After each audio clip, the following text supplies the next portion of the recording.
4 o'clock every day is playtest, which is basically like church. 4 o'clock is the true competitive time when everyone gets in and scrappy. They get the build and they play at their desks or here in the play lab, which we have behind me, and play Halo 5 and we just bang on it. It can definitely get heated at times. Fall back. We have a lot of trash talkers on the team, of course. You know, I'm swearing and cursing and blinding. Halo kind of brings it out of you. And then it also escalates. This guy pulled a scumbag move, in my opinion. Don't take credit for the worst nade that came before that. People get really pissed off and they just start yelling at each other, just having a great time. Let me grab the VR and run all the way over there and give them another one.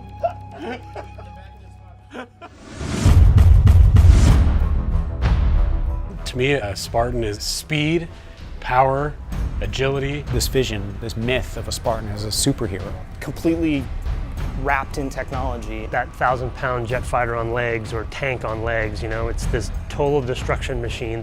You see Chief coming down out of orbit, hitting the ground and, you know, doing all of that stuff. We want to bring that into the gameplay itself. In typical Halo, you have the already awesome sandbox of the weapon, the melee, and the grenade. We wanted to add these Spartan abilities in as a 4th layer that everyone has, so it's equal footing. They're baseline traits. Every single person who wants them can have them. You sprint as fast as the other players, you jump as high as the other players, you clamber like they do. What might end up being one of the most sort of overarching abilities is thruster pack ability. You have these little retro rockets built into your Spartan armor. It can give you a speed boost while you're running, but you can use it in midair. Jump up in the air and I turn my stabilizers on, these jets kick in. You can go back, forward, all directions. We're not really limiting these things, we're actually allowing you to chain them. So for me, the thruster pack is awesome and allows you to do other new moves as well. It actually enhances the thing we call the ground pound, which is dashing down on the ground and creating this kind of shockwave splash effect. When you jump up, you actually can mount on top of edges throughout the world. There's really satisfying things like just about making a jump and hitting the clamber button at the last second and making it the way you felt like you should have made it. Once you reach terminal velocity with sprint, you'll get an indication that if you hit crouch during that time, you'll launch into a slide. You can slide into cover more quickly, you can slide into a kill with a shotgun. You kind of really have to make an important decision on the battlefield. So once you gain that terminal velocity, you can use slide, but you also can choose to charge. You hit your melee button, you just bash through anyone.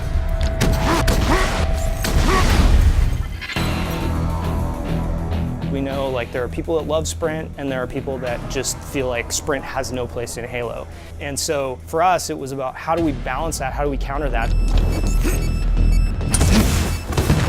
Connected it to your shields, so while you're sprinting, your shields don't recharge. If they keep running, their shields will never come back up and somebody else is going to take them down. I think that balance is really interesting.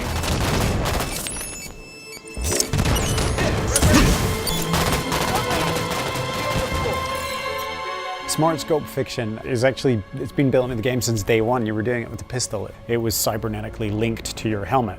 The Spartan would see what was ultimately just a zoom. Every weapon now has a zoom in. Holographic image comes up, it's all slick. It helps me with some types of weapons, especially rapid fire weapons in my case, but otherwise I tend to just aim from the hip anyway.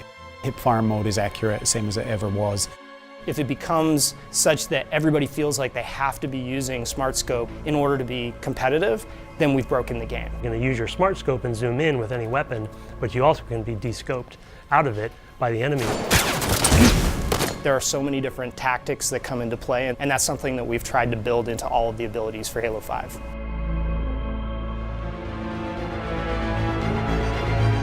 Finding a balance between making the abilities accessible and making them meaningful is weirdly difficult. But we try to get as big a variety of players in as we possibly can, so we have our pro team playing, obviously.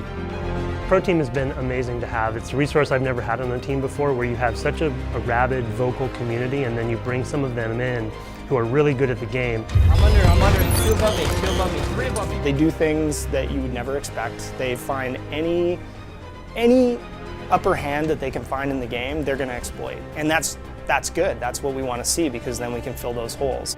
And so we knew that if we had those people on site, that would make our game so much better because we would have all that knowledge. It's a really good shortcut It's a good test data.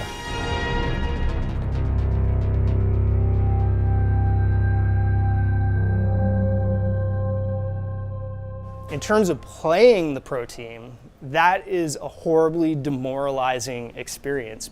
That does not end well, playing against pro team. Basically just getting pounded on, brutalized. You are this little baby mouse, and they are like this gigantic puma just batting you around and then finally putting you out of your misery. And that's not fun. We're in the play lab. It's pros versus devs. This isn't happening! I wouldn't say I'm nervous. This isn't happening! It's more so anxious, I think is the right word.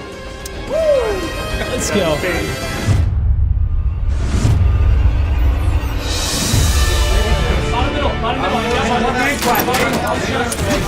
One shot pink two. Got him. Or not worth. That one pink two.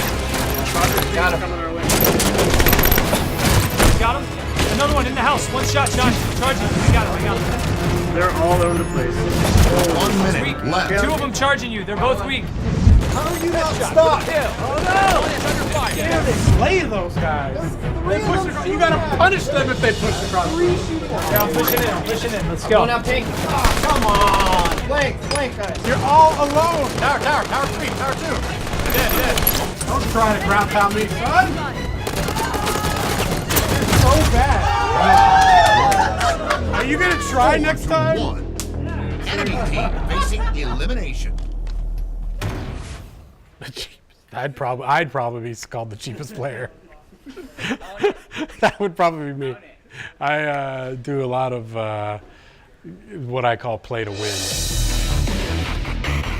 We're kind of the old school beta where it's like, here's our software that isn't finished yet. Honestly, we're nervous about it, right? Like we think we've got it all figured out, and then we're going to throw it out there and everyone's going to break it.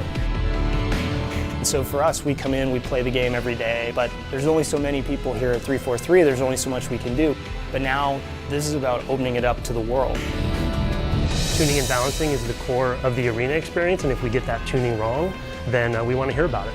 Taking that feedback and trying to make the game better. That's what the beta is all about.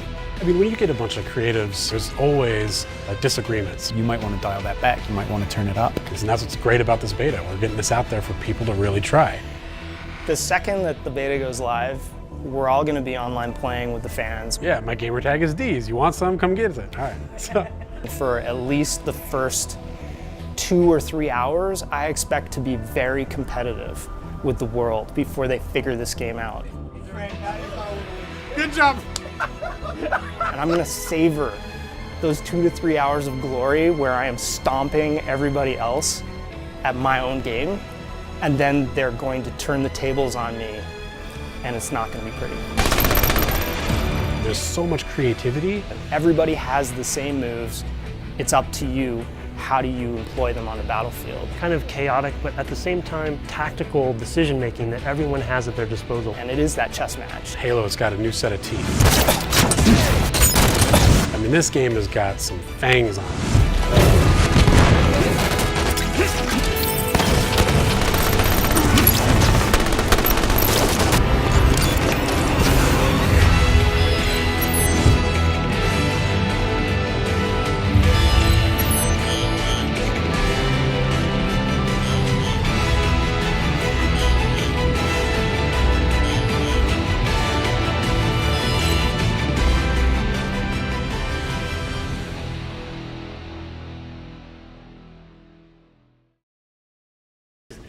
You ready? Have you been practicing? Get on, scrubs.